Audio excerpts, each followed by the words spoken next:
નમસ્કાર, કલમ યુદ્ધ સમાચારની સાથે હું છું આપની સાથે પાયલ બામભણિયા। તો જોઈએ આજના મહત્વના સમાચારમાં। જંબુસર તાલુકામાં આવેલી જીઆઈડીસીમાં બલ્ક દર્ક પાર્ક બનવા જઈ રહ્યો છે, ત્યારે ખેડૂતોને હજારો હેક્ટર જમીનમાં પાણીનું રોકાણ થઈ જાય એવું પોઝિશન છે અને વરસાદી કાંસ જૂના બંધ કરી દીધેલ છે, તેની ઉપર માટી નાખીને રસ્તા બનાવી દીધેલ છે। તો આ સરકારે ચોમાસા પહેલાં આનો નિકાલ કરવો જોઈએ અને આ સરકારે શું આયોજન કરેલ છે પાણીના નિકાલ માટે તે અમને ઝડપી આ વરસાદી પહેલાં અમને જાણ કરે અને તાત્કાલિક આ વરસાદી કાંસ સાફ કરી આપે, નહીં તો આ હજારો ખેડૂતો અને પાકની જોરે જોરે પણ ખેડૂતોને બરવાનો વારો આવી રહ્યો છે। રોજગારી મળતા 5-7 વર્ષ ઉદ્યોગો સ્થાપતા વાર લાગશે, ત્યાર પહેલાં આ ખેડૂતો પાયમાલ થઈ જશે, તો તેની જવાબદારી લેશે કોણ? અને આ જંબુસર તાલુકાના ધારાસભ્યને પણ જાણ કરવા માગું છું કે આ ખેડૂતોની વારે આવી અને તાત્કાલિક વરસાદી કાંસ સાફ કરાવે અને તેમાં કંસાગર, સિંધવ, ઠાકોર તલાવડી, મડાફર, ટીંબી જેવા ગામોનું પાણીનું રોકાણ થઈ જાય અને હજારો ખેડૂતો પાયમાલ થઈ જશે, તો તેના ભવિષ્યનું શું? એ માટે આ સરકાર જવાબદાર રહેશે અને તાત્કાલિક જે પર્યાવરણ અધિકારીઓએ જે મિટિંગ કરેલી હતી અને ખેડૂતોને બોલાવીને જે પ્રશ્ન પૂછેલા હતા તે ઘડી આ પ્રશ્નો લોકોએ કરેલા, છતાંય અમને કોઈ નિરાકરણ કે એનો કોઈ જવાબ મળેલ નથી। અને આ જીઆઈડીસી ખેડૂતો માટે નથી લાવેલા, પણ જે સરકારી બાબુએ કારું નાણું ભેગું કરી એમને ખેડૂતોની જમીન 46ના ભાવે ખરીદીને એમના વાહિત પૈસા કરવા માટે આ જમીન એમની જીઆઈડીસી સંપાદન કરી દીધેલ છે અને આ કારું નાણુંના પૈસા વાહિત કરવા માટે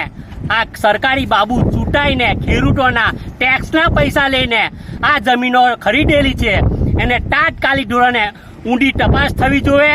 અને આ રોજગારી ખેડૂતોને તો મળવાની જ નથી। આ રોજગારી તો બહારના પરપ્રાંતિ લોકો આવીને જ નોકરી કરશે, કેમ કે આ ખેડૂતો અહીંયા સ્થાનિક ખેડૂતોની જમીન 100-150 એકર જમીન જયેલી છે, તેમાં કોઈને ફોર્મ મળવાનું નથી અને ખેડૂતો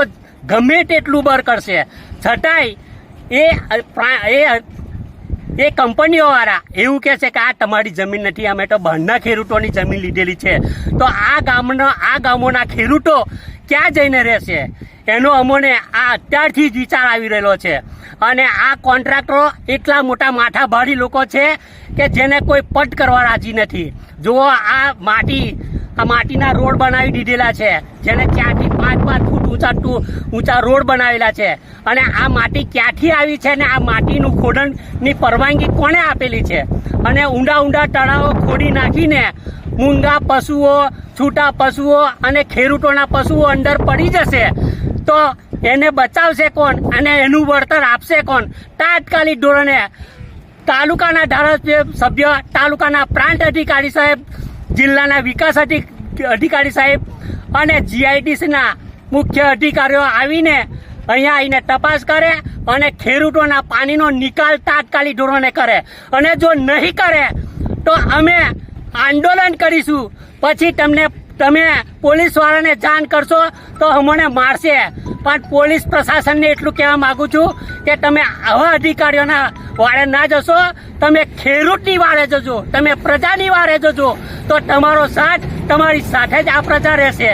નહીં તો તમે એક અધિકારીનું, તમે કોઈ નેતાનું સાંભળીને પ્રજા આંદોલન કરશે અને તમે એમને ઘેરા મારશો, નિર્દોષ પબ્લિકને ઘેરા મારશો, તો તમારે આ સજા કુદરતી રીતે ભોગવવાની થશે। તમે ખેડૂતની વારે રહેજો, તમે પ્રજાની વારે રહેજો। આજે આ પ્રજા દુઃખી થઈ રહેલી છે, આ રોજગાર કોઈને મળવાનો નથી, પ્રાંતિ અત્યારથી જ કામ કરી રહ્યા છે અને આ જમીન બાહ્ય લોકોએ લીધેલી છે અને તેનું કારું નારું વ્હાઇટ કરવામાં